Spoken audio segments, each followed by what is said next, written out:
والعاقبة للمتقين ولا عدوان إلا على الظالمين أشهد أن لا إله إلا الله وحده لا شريك له رب العالمين وقيوم السماوات والأرضين وأشهد أن محمدا عبده ورسوله المبعوث بالكتاب المبين الفارق بين الهدى والضلال والشك واليقين والصلاة والسلام على حبيبنا وشفيعنا ومولانا محمد سيد المرسلين إمام المهتدين وقائد المجاهدين وعلى آله وأصحابه وأنصاره وجنوده ومن تبعهم بإحسان إلى يوم الدين. فيا أيها الحاضرون أوصيكم ونفسي بتقوى الله فقد فاز المتقون اتقوا الله حق تقاته ولا تموتن إلا وأنتم مسلمون. Alhamdulillah ibu bapak rahimakumullah, Allah subhanahu wa ta'ala masih memberikan kesempatan kepada kita untuk menikmati jamuannya di bulan Ramadan ini. Dan memang waktu cepat sekali berlalu. Kalau kemarin-kemarin di awal Ramadan atau sebelum masuk Ramadan kita mengatakan ahlan wa sahlan wa marhaban ya Ramadan, selamat datang bulan Ramadan. Ketika sekarang kita berada di etape kedua perjalanan kita bulan Ramadan, 10 hari kedua, kan 10 hari pertama sudah selesai. Tiba-tiba saja kita sudah ada di 10 hari kedua. Nanti tiba-tiba kita sudah masuk di Asyrul Awakhir, di 10 hari terakhir. Dan kalau tadi di awal kita mengatakan ahlan wa sahlan wa marhaban, sekarang mah kita bilangnya mahlan ya Ramadan. Jangan cepat-cepat Ramadan berlalu teh. Tahan dulu hai Ramadan. Kalau ibarat bahtera mah Pak Bu, kapten kapal teh sudah kasih warning. Sebentar lagi jangkar akan ditarik. Bahtera akan kembali melanjutkan perjalanan. Kalau ibarat matahari mah berarti sudah ada di zuhurnya barangkali mah. Puncak kulminasi tarik matahari itu, yang kadang tanpa terasa kita sudah masuk di waktu senja. Begitu cepat sekali berlalu. Maka mudah-mudahan Allah subhanahu wa ta'ala senantiasa memberikan kemampuan kepada kita untuk mengisi Ramadan ini dengan sebaik-baik amal. Amin ya rabbal alamin. Makanya doa yang harus sering dilantunkan dalam Ramadan ini, sepanjang bulan Ramadan itu doa itu tiap. Allahumma sallimna li Ramadan. Ya Allah, selamatkan kami pada bulan Ramadan. Jangan sampai ada bala, ujian, musibah, rasa sakit yang menghalangi kita untuk optimal di bulan Ramadan. Wasallim Ramadan lana, dan selamatkan nilai-nilai Ramadan untuk kami. Pahala yang berlipat ganda, surga dibuka seluas-luasnya, neraka ditutup serapat-rapatnya, lipat ganda ganjaran, malam yang lebih baik dari 1000 bulan, dan seluruh keutamaan-keutamaan itu ya Allah jangan sampai luput dari kami. Wasallim Ramadan lana wasallimhu minna mutaqabbala, dan jadikan ya Allah setiap amal yang kami lakukan, sekecil apapun amal itu, adalah amal yang diterima. Amal yang diterima. Na'udzubillah kalau kemudian kita melakukan banyak amal namun sia-sia di mata Allah. Karena kata Nabi SAW, rubba sa'im, rubba qa'im, banyak orang yang saum, banyak orang yang berdiri di malam-malam, gak mendapatkan apapun kecuali haus dan lapar saja, kecuali kepayahan berdiri di waktu malam saja. Na'udzubillahi min dzalik. Bapak Ibu rahimakumullah, kalau mengingatkan kembali tentang ayat yang masyhur di bulan Ramadan, tapi saya ingin mengambil penggalan awal dari ayat ini, Al-Baqarah 183, ya ayyuhalladzina amanu kutiba alaikumusiyam, dan seterusnya. Ayat ini dimulai dengan panggilan, seruan, ya ayyuhalladzina amanu, wahai orang-orang yang beriman. Seruan atau panggilan. Kalau dalam kehidupan keseharian, ya Bapak rahimakumullah, kalau ada orang yang memanggil kita dan kita mengetahui siapa yang memanggilnya, nanti kecepatan respon terhadap panggilan itu kan seberapa jauh kita memanggil, seberapa jauh kita mengetahui siapa yang memanggil. Kepala sekolah, ke guru, begitu dipanggil kan pasti guru teh ngorejat teh. Kepala sekolah yang manggil. Atasan ke karyawan dipanggil, dia pasti akan siap, sungguh-sungguh. Komandan ke anak buahnya pasti bakal sungguh-sungguh. Dan Bapak Ibu rahimakumullah, yang kedua, orang itu kadang dipanggil berdasarkan kalau dalam kehidupan keseharian mah ya, kadang berdasarkan profesi yang dilakoni. Yang guru kita panggil Pak Guru gitu ya. Ya, yang apa lagi? Atau kadang berdasarkan ya pekerjaannya, berdasarkan atau harta yang dimilikinya, misalnya Pak Bos, nah gitu ya.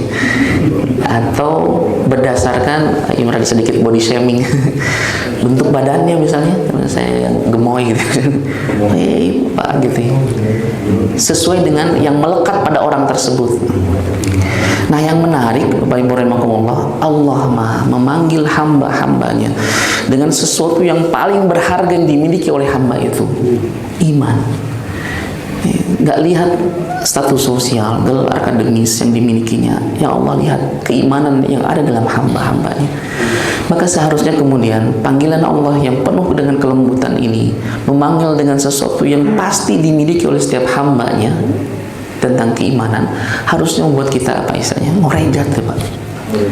Bapak Ibu rahimakumullah, kalau dulu waktu hajian umrohan ya Pak, kan waktu kita ngambil miqat tuh, mau di Qardul Manazil, di mana, di Bir Ali maupun di tempat mana ya, begitu kita ngambil miqat, kemudian apa yang kita lantunkan Pak? Labbaik. Kita sambut seruan Allah itu Pak, labbaik Allahumma labbaik, labbaik la syarika laka labbaik. Dan kadang nggak terasa ada orang yang menangis ketika baca labbaik itu Pak. Kan seakan-akan ketika Allah memanggil kita, lalu kita mengatakan labbaik Allahumma labbaik, ya Allah kami sambut seruanmu ya Allah. Sebagaimana dalam hadis qudsi, Allah subhanahu wa ta'ala pun menyambut seruan hamba-hambanya. Jadi Allah subhanahu wa ta'ala menyambut seruan hamba-hambanya. Dalam satu hadis qudsi itu gini Pak, ada orang yang maksiat terus itu sepanjang hidupnya, kemudian ada titik balik dalam hidupnya, dia insaf, dia taubat, kemudian dia menyeru Rabbnya, ya Rabb, ya Rabb, berulang-ulang, ya Rabb. Lalu kemudian malaikat menutup suara itu supaya tidak tembus kepada Allah, dan Allah Maha mengetahui. Diulang-diulang, ditutup lagi gitu, sampai kemudian dikatakan, sampai kapan wahai para malaikat kalian menutup suara hambaku dariku? Labbaika ya abdi, labbaika ya abdi, sampai 4 kali. Labbaika ya abdi, aku sambut seruanmu wahai hambaku, aku sambut seruanmu. Subhanallah. Nah, ketika Allah subhanahu wa ta'ala perintahkan ya ayyuhalladzina amanu, kita harusnya sebagaimana kita labbaika Allah ketika umrohan atau hajian. Labbaika Allahumma labbaik, kami sambut seruanmu ya Allah, kami sambut seruanmu.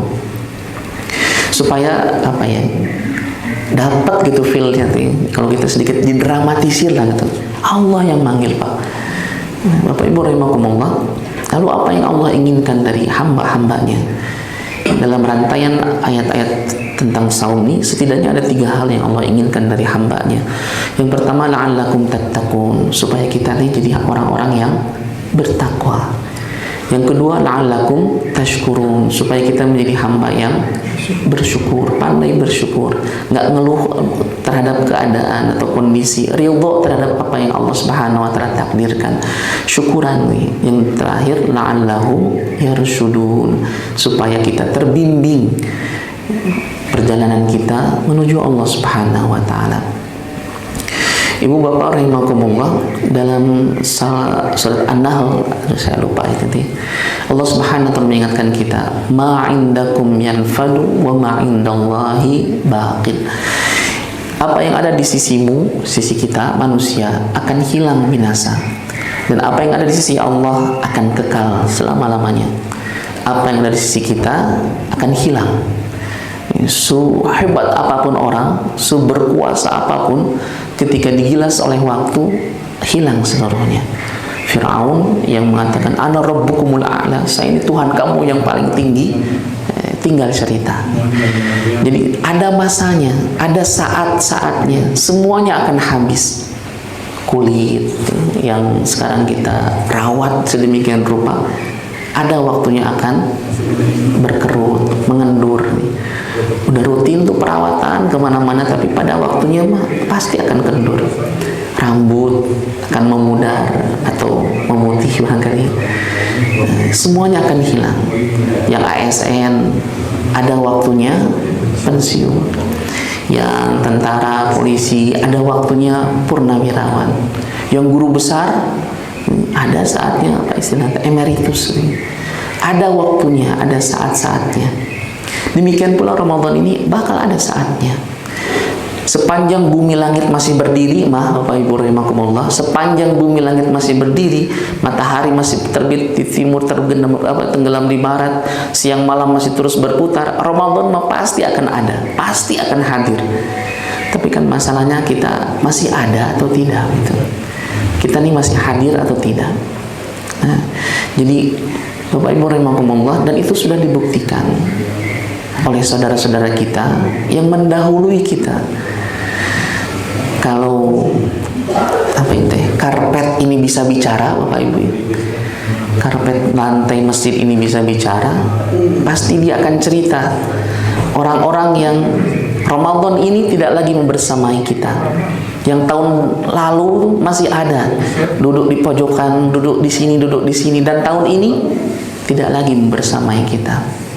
Kalau mimbar ini bisa ngomong, Bapak Ibu, barangkali dia akan cerita para asatidz, ustadz-ustadz, guru-guru kita yang Ramadan tahun lalu masih ngisi di masjid ini, sekarang sudah tiada. Ma indakum yanfad wa ma indallahi baq. Maka Bapak Ibu rahimakumullah, kita harus menjadikan Ramadan ini adalah Ramadan yang terbaik dari Ramadan yang pernah kita lewati. Bisi gitu ya, bisi ini Ramadan terakhir kita. Jadi apa, mindsetnya teh begitu. Tarawehan misalnya teh, bisi ini teh taraweh terakhir gitu. Sahur ini bisi sahur terakhir. Baca Al-Quran ini bisi tilawah terakhir kita. Bagaimana kalau tahun depan masih kita hidup, alhamdulillah, jumpa Ramadan lagi, alhamdulillah, tapi paradigma itu tetap harus hidup gitu. Di sini Ramadan terakhir. Tidak beda tuh Pak, kalau kita menjalani Ramadan seakan-akan kita merasa hidup selamanya, dengan kita ini bisa Ramadan terakhir kita. Kita perhatian sekali kepada waktu. Jangan sampai waktu berlalu tanpa ada amal kebaikan sedikit pun. Dan Bapak Ibu rahimakumullah, kalau dihitung-hitung, kita dari waktu balik sampai sekarang berapa kali kita jalanin Ramadan teh? Atau Nabi SAW berapa kali jumpa Ramadan? Menjalankan Ramadan itu berapa kali Nabi SAW? Ya. Nah, Bapak Ibu, kalau misalnya hitung-hitung lah sebenarnya, kalau kita nih dari usia balik 10 tahun misalnya pukul rata lah, bagi yang 40 tahun berarti sudah 30 kali kita masuk Ramadan, yang 50 tahun berarti 40 kali, 60 kali kita masuk Ramadan. Menjalani Ramadan sudah luar biasa. Nabi SAW, Nabi mah Pak Bu hanya 9 kali masuk Ramadan teh. Puasa Ramadan diwajibkan tahun 2 Hijriah, di bulan Sya'ban, 2 Hijriah sampai 10. Jadi 9 kali Nabi masuk Ramadan. Tapi Ramadan berikutnya lebih baik. Dibanding kita mah, bener Pak, sudah 40 tahun, 50 kali masuk Ramadan, sehingga nanti harusnya amal soleh nanti langsung melejit lah gitu, mendekati malaikat nanti. Saking lamanya kita veteran Ramadan gitu, alumni Ramadan tahun lalu, tahun berikutnya gitu. Ibu Bapak rahimakumullah, maka ini harus jadi apa istilahnya mindset di kita, supaya kita menjalani Ramadan ini dengan sebaik-baik amal. Bisi tadi Pak ya, bisi ini teh Ramadan terakhir. Ini hari ke-11. Bisi ini teh hari yang terakhir gitu. Nah, dan ketika mencoba untuk menerapkan seperti itu, memang beda Pak, beda. Dulu pernah waktu nyobain itikaf, kan pernah dengar ada ulama pas mau itikaf dia nulis surat wasiat Pak, nulis wasiat gitu ya, untuk keluarganya, istrinya, anak-anaknya gitu. Saya nyobain deh, dan memang suasananya jadi beda gitu, jadi lebih apa ya, lebih syahdu gitu ya. Bisi pas itikaf nggak balik lagi gitu, tapi ya qadarullah masih pulang lagi gitu. Tapi setidaknya Bapak Ibu rahimakumullah, ini mindsetnya harus kita jaga gitu, harus kita jaga. Ini etapa kedua, perjalanan Ramadan kedua kita Kalau dalam hadis disebutkan adalah fase ampunan. Pertama 10 hari pertama rahmat, kedua ampunan, ketiga pembebasan dari api neraka. Tapi kalau pembebasan dari api neraka dalam keterangan yang lain, Allah Subhanahu wa taala membebaskan hamba-hambanya dari api neraka itu setiap malam. Maka ada ulama yang mengajarkan kita doa untuk dibaca setiap malamnya di bulan Ramadan. Allahumma a'ti riqabana wa riqaba abaina wa ummahatina minan nar. Ya Allah, hapus catatan kalau ada nama orang tua kita, ayah, ibu, keluarga kita, atau kita sendiri, kaum muslimin dan muslimat yang ada namanya tercatat di neraka, hapus ya Allah, bebaskan dari neraka. A'ti riqabana wa riqaba abaina wa ummahatina wa ikhwanina wa akhawatina wa jami'il muslimina wal muslimat minan nar. Itu dianjurkan dibaca setiap malam, karena Allah Subhanahu wa taala membebaskan hamba-hambanya dari api neraka. Nah, Bapak Ibu rahimakumullah, di etape kedua ini perbanyak istighfar. Dan yang dianjurkan oleh Nabi sallallahu alaihi wasallam dan dicontohkan ketika Aisyah radhiyallahu anha bertanya kepada Nabi sallallahu alaihi wasallam, ini kalau waktunya mepet, udah mau masuk sahur, udah mau masuk adzan subuh, atau mau masuk adzan maghrib, karena dua waktu itu dua yang waktu mustajab berdoa. Doa apa yang harus kami ucapkan ya Rasul di antara waktu yang sangat mepet ini? Kata Nabi SAW, tidak ada doa yang terbaik kecuali doa minta ampunan. Allahumma innaka afuwun tuhibbul afwa fa'fu anni. Dalam riwayat yang lain, innaka afuwun karim, ada penambahannya. Meminta kepada Allah dengan asma'nya Al-Afu, yang maha pemaaf. Ya Allah, engkau sesungguhnya engkau maha pemaaf, memaafkan hamba-hambamu sebanyak apapun dosa-dosa mereka. Fa'fu anni, maka maafkanlah aku. Bedanya dengan istighfar, mohon ampun dengan meminta maaf itu, Bapak Ibu rahimakumullah, kalau afuun, memaafkan itu seluruh catatan dosa kita dihapuskan seluruhnya, nggak disebutkan lagi. Kalau ampunan itu masih disebutkan tapi tidak untuk disiksa, hanya disebutkan saja.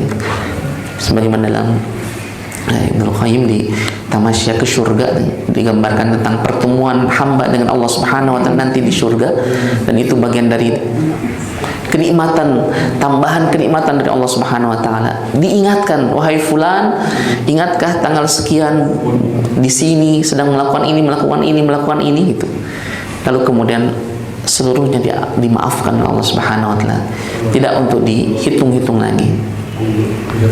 Nah, Ibu Bapak rahimakumullah, pembacaan ya innaka afuwun karim tuhibbul afwa fa'fu anni ini, kalau dulu mah ya Bapak Ibu rahimakumullah, saya masih ingat dulu mah kita bacanya di 10 malam terakhir nih, waktu kita ngejar Lailatul Qadar nih, innaka afuwun tuhibbul afwa. Ternyata ada keterangan yang menganjurkan kita membacanya di setiap tarawih kita, di setiap perhentian dari rakaat ke rakaat berikutnya. Kalau 4-4-3 berarti 4 rakaat selesai, jeda sejenak, itu kemudian kita baca Allahumma innaka afuwun tuhibbul afwa fa'fu anni, diulang-ulang Allahumma innaka afuwun. Atau yang dua-dua itu lebih kerap, lebih banyak lagi gitu. Di saat-saat jeda istirahat tarawih itu 4 rakaat istirahat sebentar, innaka afuwun tuhibbul afwa fa'fu anni, Allahumma a'ti riqabana wa riqaba abaina wa ummatina minan nar. Jadi Bapak Ibu rahimakumullah, supaya Allah Subhanahu wa taala mengampuni dosa-dosa kita dan memperbanyak doa. Nah, doa yang salah satu doanya yang ada kaitannya dengan bagaimana kita menjadi lebih baik itu doa Nabi Ibrahim alaihissalam di surat Asy-Syu'ara ayat 83 sampai 85. Ini baik kalau kemudian kita menghafalkan doa ini, dan indah Pak doa ini teh. Doa Nabi Ibrahim, Rabbi habli hukman wa alhiqni bis salihin waj'alni lisanan sidqin fil akhirin waj'alni min warathati jannatin na'im. Rabbi habli hukman, ya Allah berikan kepada kami hikmah. Hikmah itu kearifan, kebijakan. Jadi kita mohon kepada Allah, ya Allah berikan kepada kami hikmah, kearifan dalam menjalani hidup. Kearifan itu kata Imam Al-Ghazali itu irisan, Pak, antara luasnya ilmu pengetahuan dengan pengalaman. Jadi pengalamannya luas, ilmunya juga tinggi. Itu bisa membuat orang itu jadi arif. Wa may yu'tal hikmah, kata Allah Subhanahu wa taala, siapa yang Allah berikan hikmah, faqad utiya khairan katsira, maka dia akan mendapatkan kebaikan yang sangat banyak. Hikmah itu dalam qaul ulama adalah ilmu yang diamalkan. Jadi ilmu yang diamalkan itu buahnya hikmah. Kan ada, Pak, ilmu orang belajar itu hanya sekedar belajar, memenuhi dahaga intelektualnya saja.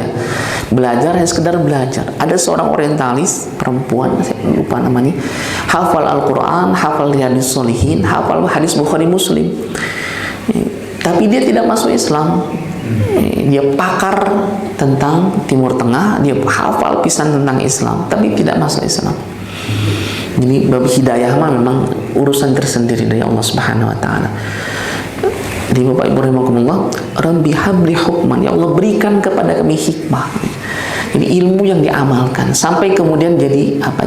Jadi kebiasaan, jadi karakter. Kan makanya amal-amal yang dianjurkan Nabi sallallahu alaihi wasallam itu kan dituntutnya diulang supaya jadi karakter kita, sampai kita ngerasakan kalau kelewat ada yang beda gitu, Pak. Biasa sholat sunnah habis sholat wajib misalnya, begitu kelewat udah nggak enak hati-hati gitu. Biasa baca Quran, kemudian karena kesibukan, kemudian kelewat hari itu nggak baca Quran, nggak enak hati kita Nah itu sudah jadi karakter berarti amal itu. Nah hikmah itu ilmu yang berbuah pada amal, bukan hanya ilmu yang luas tapi amalnya sedikit gitu. Jadi ilmu yang berbuah kepada amal. Nah kita minta ke Allah, ya Allah berikan kepada kami hikmah.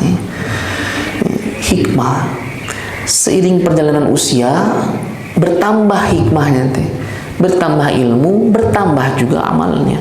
Maka di antara umur yang barokah itu usianya panjang, amalnya banyak insya Allah. Kemudian wa alhiqni bis salihin, ya Allah gabungkan kami bersama orang-orang yang saleh. Nah Bapak Ibu rahimakumullah, seharusnya semakin meningkat usia kita, circle pertemanan kita harusnya semakin yang soleh, yang banyak mengingatkan kita ke Allah Subhanahu wa taala. Karena kalimat Nabi Ibrahim itu gitu, alhiqni bis salihin, gabungkan ya Allah kami bersama orang yang soleh. Tapi ini luar biasa Pak ya, Nabi Ibrahim padahal beliau nabi, bahkan gelarnya pun Khalilullah, kekasih Allah. Tapi doanya ke Allah, ya Allah gabungkan aku bersama orang-orang yang soleh. Tidak dibalik gitu, ya Allah gabungkan kaum muslimin bersama aku dalam barisan orang-orang yang soleh gitu. Padahal beliau kekasih Allah Subhanahu wa taala. Ini yang kemudian bagian dari adab ya, hamba kepada Allah Subhanahu wa taala. Hamba yang selalu mencurigai hatinya sendiri supaya tidak muncul perasaan bangga terhadap amal yang dilakukannya. Kalau muncul itu Pak, ijabun bin nafs, bangga terhadap amal-amal itu rontok tuh Pak, amal-amal kita tuh, amal soleh kita tuh hilang tuh. Dan ini kita berinteraksi dengan Allah Subhanahu wa taala yang mengetahui seluk-beluk hati, gerentesna hati itu, pikiran kita, hati kita, Allah tahu itu. Sehingga karena saking bagusnya hatinya, niatannya, pernah Nabi sallallahu alaihi wasallam Pak sedang dalam perjalanan peperangan, kemudian Nabi mengatakan ada orang yang tinggal di Madinah, nggak ikut dalam rombongan kita, tapi setiap kali kita berjalan melewati lembah dan kemudian perang sampai kembali lagi, orang-orang itu mendapatkan pahala yang sama sebagaimana kita dapatkan, karena baiknya niatannya, baiknya hatinya. Orangnya mah tinggal di Madinah Pak, tapi pahala berperangnya dapat itu. Subhanallah, ini betapa berhajatnya kita kepada lingkungan yang kondusif itu, lingkungan yang saling mengingatkan. Kalau lagi lemah diingatkan, kalau lagi lalai-lalai ditegur, diingatkan, disemangati. supaya kita bisa barengan, Pak.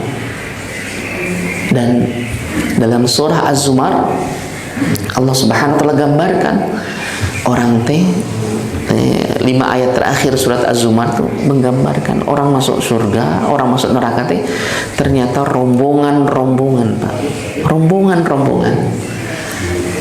Wasiqal ladzina kafaru ila jahannam zumara. Orang masuk jahannam itu zumara, rombongan-rombongan, Pak. Wasiqal ladzina taqau ilal jannati zumara. Orang yang masuk surga, orang takwa, rombongan-rombongan. Sampai ada dalam keterangan ada orang masuk surga. Lalu kemudian orang ini merasa, ya Allah, si fulan bagaimana? Kawan saya. Kemudian dikatakan si fulan transit dulu di neraka. Kemudian orang ini mengatakan, ya Allah, dulu kami bareng-bareng ikut taklim, bareng-bareng amal Al-Quran, amal saleh, dan nggak enak rasanya, nggak lengkap kebahagiaan ini kalau si fulan tuh nggak ada. Maka dikatakan kepada orang ini, cari si temanmu itu, bawa dan kemudian bersamai di surga. Syafaat tidak hanya dari Nabi Sallallahu Alaihi Wasallam, tapi dari orang yang saleh, kawan yang saleh. Subhanallah, wa alhiqni bis salihin. Ya Allah, gabungkan kami bersama orang-orang yang saleh. Kalimat berikutnya, waj'alni lisanan sidqin fil akhirin. Dan jadikan kami, ya Allah, lisan yang baik, cerita yang baik bagi orang-orang sepeninggal kami. Jadi kalau kita sudah nggak ada Pak, orang-orang cerita yang baik tentang kita. Dan ini bagian dari indikator kebaikan yang mudah-mudahan disurgakan kalau orang meninggal, kemudian orang bicara yang baik-baik.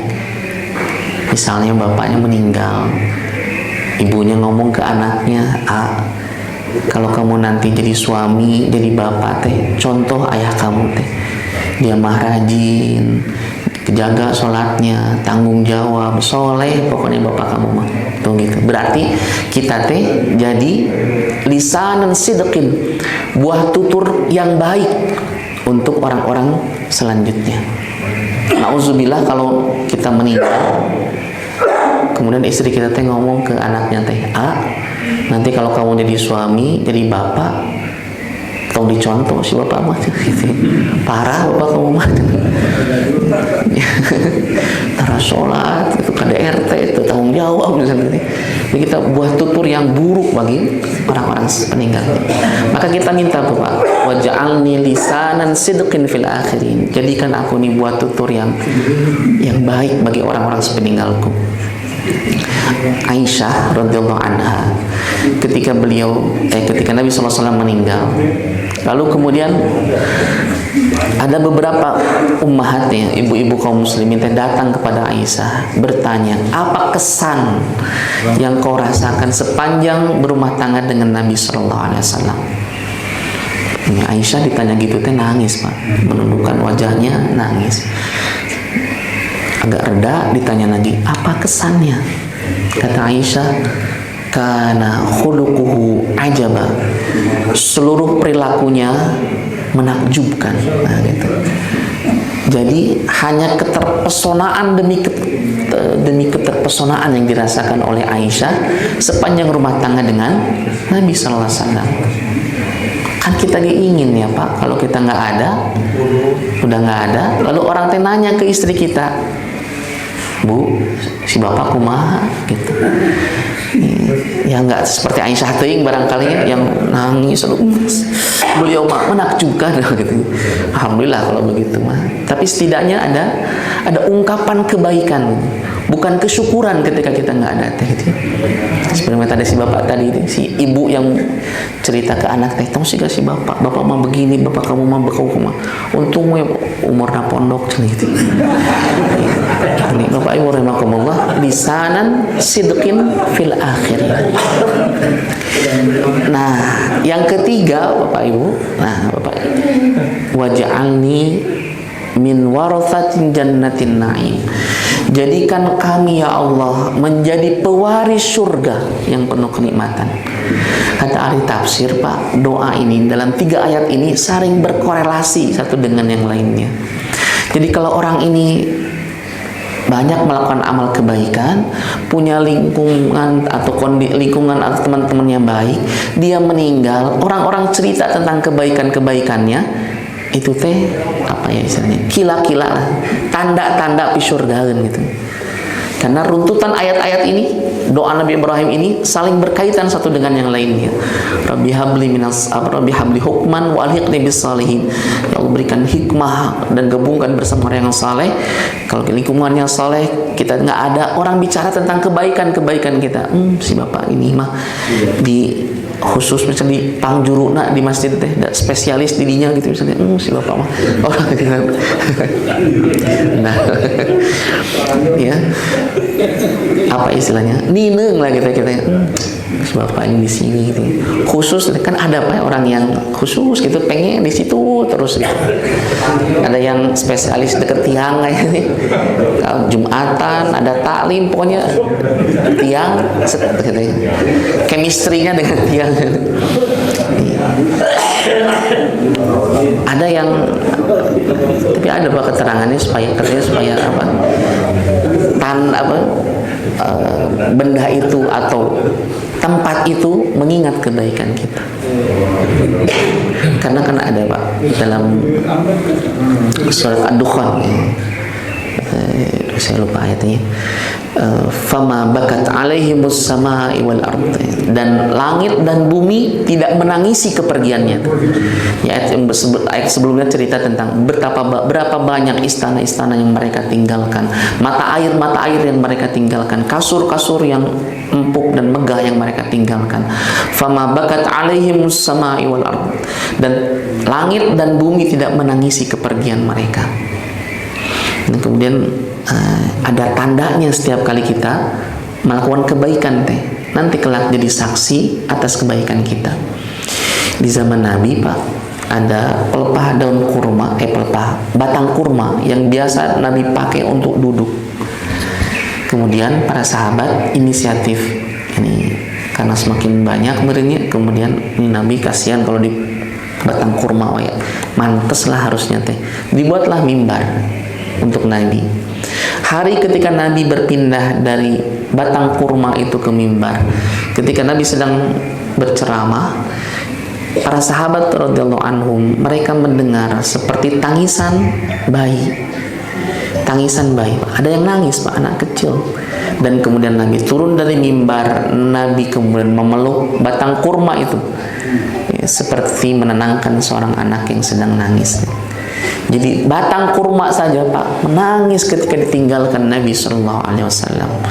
Jadi sedemikian apa istilahnya ya, kuatnya gitu barangkali. Kan setiap apa istilahnya Pak ya, ada apa ya, ada nyawanya lah gitu seakan-akan gitu.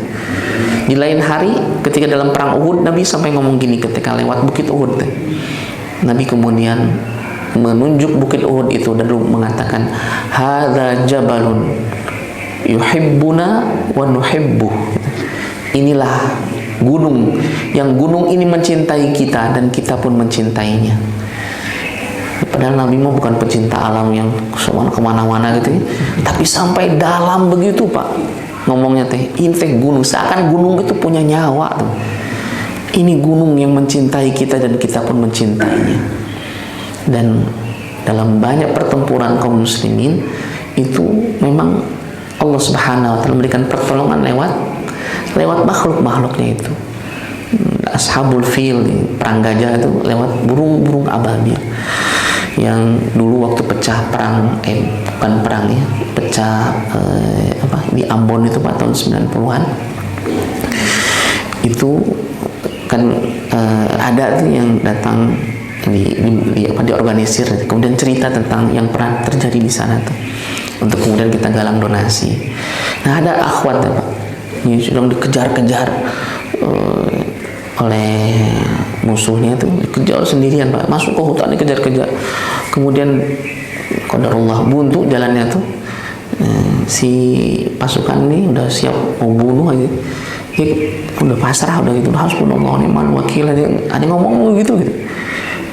Menjamkan mata, nggak sanggup lihat musuhnya. Dan qadarullah seakan-akan tubuhnya tuh jadi ringan katanya, ringan, meliuk-meliuk, dan Orang-orang melihat dia terangkat ke atas, seperti diangkat oleh angin gitu, diputar-putar dan diselamatkan. Pada waktu-waktu tertentu Allah Subhanahu wa taala memberikan pertolongan di pertempuran Afghanistan yang legend itu lawan Soviet ya. Ada Burhanuddin Rabbani, beliau ketika terdesak oleh pasukan musuh, tank-tank sudah mengarah kepada pasukannya, sudah pasrah gitu, beliau ingat Nabi SAW ketika perang Badar. Dia memulai perang Badar itu Nabi SAW mengambil pasir lalu kemudian melemparkannya. Sayuzamul jam'u wa yuwalluna dubur. Hari ini dikalahkan gitu kalau bahasa itu. Dan dalam riwayat tidaklah ketika Nabi SAW melemparkan debu-debu itu, melainkan apa bahasa kita namanya, kena debu mata-mata ke pasukan kafir Quraisy itu. Nah, beliau teringat dengan kisah ini di tengah apa ya, tidak ada harapan secara manusiawi, lalu kemudian mengambil beberapa pasir itu lalu kemudian dilemparkan sambil mengucapkan sebagaimana yang Nabi SAW ucapkan, dan hancur Pak pasukan musuh tadi itu. Nggak ngerti caranya seperti apa, tapi selamat beliau dan pasukannya itu.